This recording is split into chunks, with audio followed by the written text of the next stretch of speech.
Petteri Punakuono oli poro nimeltään. Ollut ei loiste huono, Petterimme nenän pään. Haukkuivat toiset illoin, majakaksi pilkaten.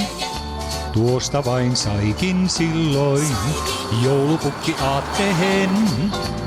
Aattoilta pitkä on, taival valoton.